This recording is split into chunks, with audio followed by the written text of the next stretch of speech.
அன்பு நலம் தரும் என்னும் துணைப்படத்தை நம்ம இப்போ பார்க்க போகிறோம். அங்கே என்ன சொல்லியிருக்காங்கன்னா, ஒரு சின்ன குட்டி கதை சொல்லியிருக்காங்க. பார்க்கலாமா?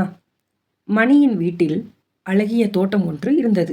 வண்ண வண்ண மலர்களும் பயன் தரும் செடிகளும் அங்கு இருந்தன. தோட்டத்தில் சில மரங்களும் இருந்தன. மாலையில் மணி மரக்கிளையில் ஊஞ்சல் கட்டி ஆடுவான். ஒரு நாள் அங்கிருந்த ஒரு மரக்கிளையில் பறவை ஒன்றின் கூட்டை கண்டான். பெற்றோரிடம் இது பற்றி கூறினான்.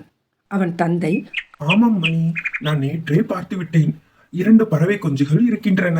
அவற்றின் கீச் கீச் ஒலியை நீயும் கூட கேட்கலாம் என்றார்.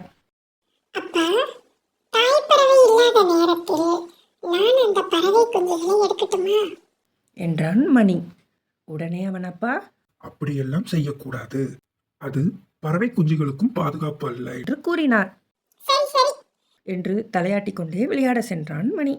அன்று பொங்கல் திருநாளின் 3ஆம் நாளான காணும் பொங்கல். இந்த ஆண்டு அவன் நண்பர்களின் எண்ணிக்கை அதிகரித்து இருந்தது.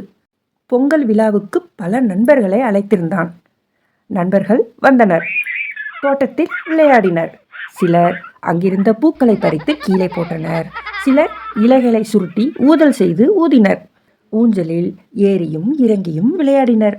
மணியும் அவர்களோடு சேர்ந்து மகிழ்ச்சியாக ஆடிக்கொண்டிருந்தான். அப்போது அவன் நண்பன் உதயன் மரத்தின் மேலிருந்த பறவை கூட்டை கண்டான். எல்லாரும் இங்கே பாருங்க, கூட்டில் பறவை குஞ்சுகள் இருக்கும் போல, கீச் கீச்சுன்னு சத்தம் கேட்குது என்றான். நண்பர்கள் எல்லாரும் பறவை கூடி இருந்த மரத்தின் அருகே ஓடினார்கள். அப்போது யாரும் எதிர்பாராத வகையில் விழியன் திடீரென அந்த கூட்டின் மீது கல்லெறிந்தான். நல்ல வேளை, அவன் எறிந்த கல் கிளையில் பட்டு அங்கிருந்த பூந்தொட்டியின் மீது விழுந்தது. இதை பார்த்ததும் மணிக்கு கோபம் வந்தது. விழியா, ஏன் இப்படி செய்தாய்? நீ எறிந்த கல் அந்த பறவை குஞ்சுகளின் மீது பட்டிருந்தால் என்னவாகி இருக்கும்? பறவைகளுக்கோ குஞ்சுகளுக்கோ அடிபட்டிருந்தால் உண்மை போல அவற்றால் மருத்துவமனைக்கு செல்ல முடியுமா?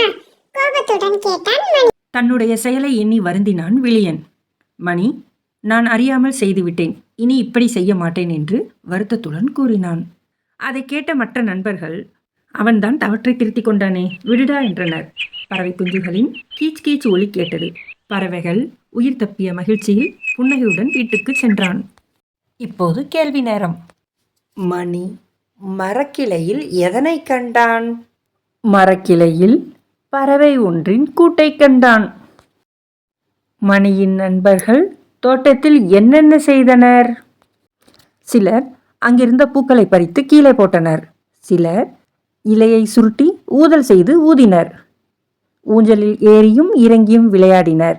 மணியின் மகிழ்ச்சிக்கு காரணம் என்ன? விழியன் எறிந்த கல்லிலிருந்து உயிர் தப்பிய பறவை குஞ்சுகளின் கீச் கீச் சத்தத்தை கேட்டதும் மணி மகிழ்ந்தான். இவைதான் மணியின் மகிழ்ச்சிக்கு காரணமாக இருந்தன. மரக்கிளையில் இருந்த குருவி கூட்டை பார்த்து யார் நண்பர்களுக்கு தகவல் சொன்னது?